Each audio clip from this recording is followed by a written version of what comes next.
Bonjour, aujourd'hui on va prendre quelques minutes pour parler du Mac 6675 qui est un convertisseur analogue digital pour thermocouple type K avec compensation de jonction froide.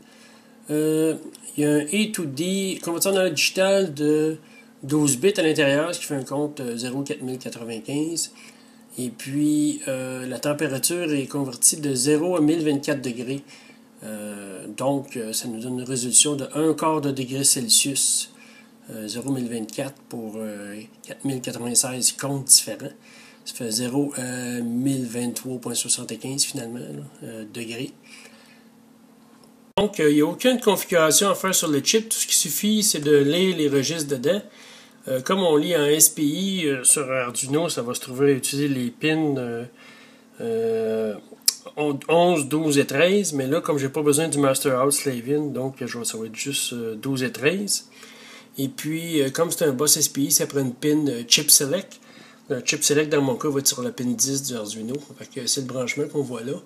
Il faut noter ici qu'on voit que la pin de Data Out, DO, elle s'appelle DO dans ce cas-là. Habituellement, sur le bus SPI, elle devrait s'appeler Master In Slave Out. Là. Mais les autres, ils l'ont appelé DO. En dessous, on voit le Chip Select et puis le clock pour le SPI. On va juste regarder un petit coup d'œil à datasheet avant de faire un test.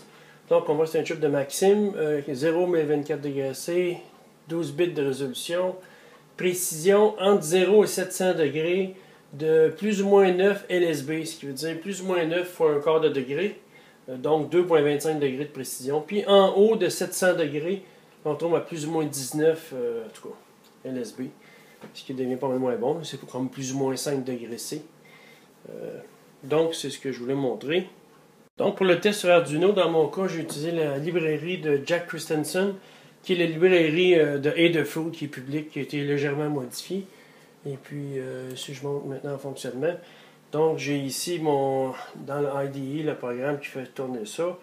Je lis ma température en degrés C, et puis je la convertis en Celsius, parce que le chip lit vraiment en degrés C. Donc, il faut faire la conversion pour le ramener en degré F, si on veut du degré F. x9 divisé par 5 plus 32 pour faire du degré F. Ça peut être fait soit dans la librairie ou soit dans notre code Arduino. Les deux, c'est l'équivalent. Dans ce cas-là, il est fait dans mon code Arduino. Donc ça, c'est le premier exemple. Enfin, un deuxième exemple où là, j'ai utilisé la librairie de Adafruit Mac 6675 qui est différente parce qu'il n'utilise pas le bus SPI pour parler avec le chip. Elle prend des pins génériques qui sont drivés on-off pour faire le protocole série sur les pins pour parler avec le chip. Une chose que j'ai oublié de mentionner tantôt, c'est que le Mac 6675 est capable de faire 5 à 6 conversions à la seconde, comme 170 millisecondes à peu près. Fait que, contrairement à l'autre librairie, celle-là ne permet pas de faire plusieurs instances parce que ça consomme 3 pins à chaque fois pour parler au chip, tandis que la librairie SPI, ça consomme une pin de plus à chaque fois qu'on fait une instance. C'est juste la pin Chip Select qu'il faut qu'on utilise pour acheter sur chacun. Donc, dans ce deuxième exemple-là, j'ai branché le module sur un petit shield clavier plus LCD où là je peux afficher la température en degrés C et en F de la même façon qu'on faisait tantôt.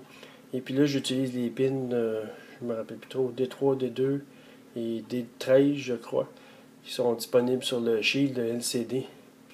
Donc c'est le dernier exemple avec le Mac 6675, lecteur de thermocouple SPI. À la prochaine.